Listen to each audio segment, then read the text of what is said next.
Hello dear students, do you know which sentence is correct?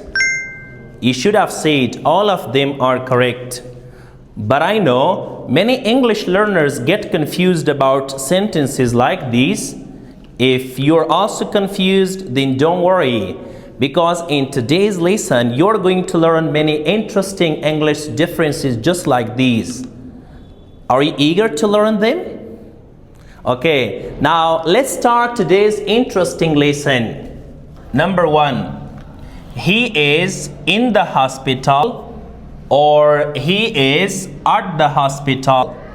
دواړه جملې درست دي خو لږ څه فرق لري. لومړی he is in the hospital means he is inside the hospital as a patient. دا معنا چې دغه کس د روغتون د ننه دی د یو مریض په صفت. او که چیرته at the hospital راځي it shows the location. Maybe the person is working, visiting someone or waiting there. کیدای شي دغه کس په دې روغتون کې یا کار کوي یا چا سره ملاقات کوي او یا هلته د چا لپاره انتظار وي. نو لنډه خلاصه یې داسې وایو چې in the hospital دننه په روغتون کې د یو بیمار په صفت. at the hospital دا مونږ ته د دې کس چې ښایي لوکیشن ښایي په روغتون کې. Number 2, every day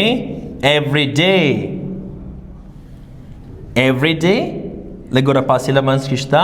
every day لومړی دا چې دی adverb دی معنی دی هره ورځ. لکه I exercise every day. زه هره ورځ تمرین کوم. I exercise every day. بل every day adjective دی ورځنی. ګورئ دغه adverb خو دا څه شی دی صفت دی. لکه example this is my everyday exercise. دا زما ورځنی تمرین دی، یعنی هر ورځ دا تمرین کوم. ورځنی تمرین مې د صفت په ډول کارېدلی دی. یا داسې هم ویلی شم چې this is my everyday food. دا زما ورځنی خوراک دی. Number 3, a very important one, come on time or come in time. دا هم ډیر یو جالب نکته دی. come on time څه معنا لري او come in time څه معنا لري. داسې فرض کوي چې موږ او تاسو دلته په 2 بجې سبا غونډه لرو.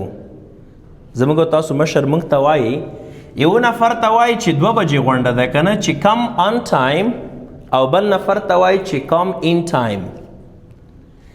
دا come on time exact time معنا لري، یعنی 2 بجې غونډه ده باید دقیق 2 بجې راشي. کله چې ان کاریږي دقیق په همغه وخت. او come in time دا معنا early selected time، کوم وخت چې انتخاب شوی د دغه نه که یو څو دقیقې باید ته مخکې راشي before it becomes too late. د دې لپاره چې ناوخته نشي، ډیر ناوخته نشي.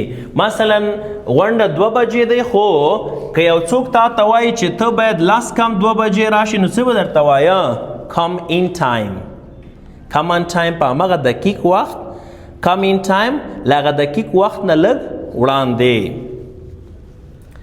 Number 4, I saw the car means a specific car. I saw a car means an unspecific car. دلته کومه جمله درسته دی؟ دواړه جملې درسته دي خو فرق لري. I saw the car ما هغه موټر ولیده. کوم موټر؟ specific، هغه مشخص موټر. مثلا ما ته د یو موټر په اړه خبرې وکړلې، اوس ما ته خبرې کوو چې داسې موټر د سپین رنګ دی، ښایسته ټیرونه لري، سرې اشارې پکې دي. ته بازار ته لاړې همغه موټر دې ولیده، بیرته چې ما ته راځې څه به راته وایې؟ I saw the car، ما هغه موټر ولیده، یعنې مشخص موټر دی. او بل که بیا unspecific وي لکه I saw a car، بیا به نو د A article کاروئ. ما یو موټر ولید، معلوم نه دی چې کوم موټر. یعنی the car هغه معلوم موټر چې ما ته معلوم دی او تا ته معلوم دی. اکار دا معنا چې مشخص نه دی. The last one. Who saw you? Who did you see? That's a فرق لري. Who saw you? ته چا ولیدې؟ سبجیکټ نامعلوم دی. مثلا زه یو جمله وایم چې someone، داسې یوه جمله وایم چې someone saw you، یو چا ته ولیدې. که د دې په ځای اوس دغه کس نامعلوم وي نو داسې وایم چې who saw you. څه معنا؟ ته چا ولیدې؟ سبجیکټ نامعلوم دی. as subject د چا په اړه پوښتنه کوي؟ د سبجیکټ په اړه. کله چې کارکوونکی نامعلوم وي who saw you ډایرکټ مستقیما دغه ځای کې ورب استعمالیږي. who will see you، who has seen you. ټولې جملې ویلی شو. خو که بیا آبجیکټ نامعلوم وي بیا داسې وایي چې who did you see.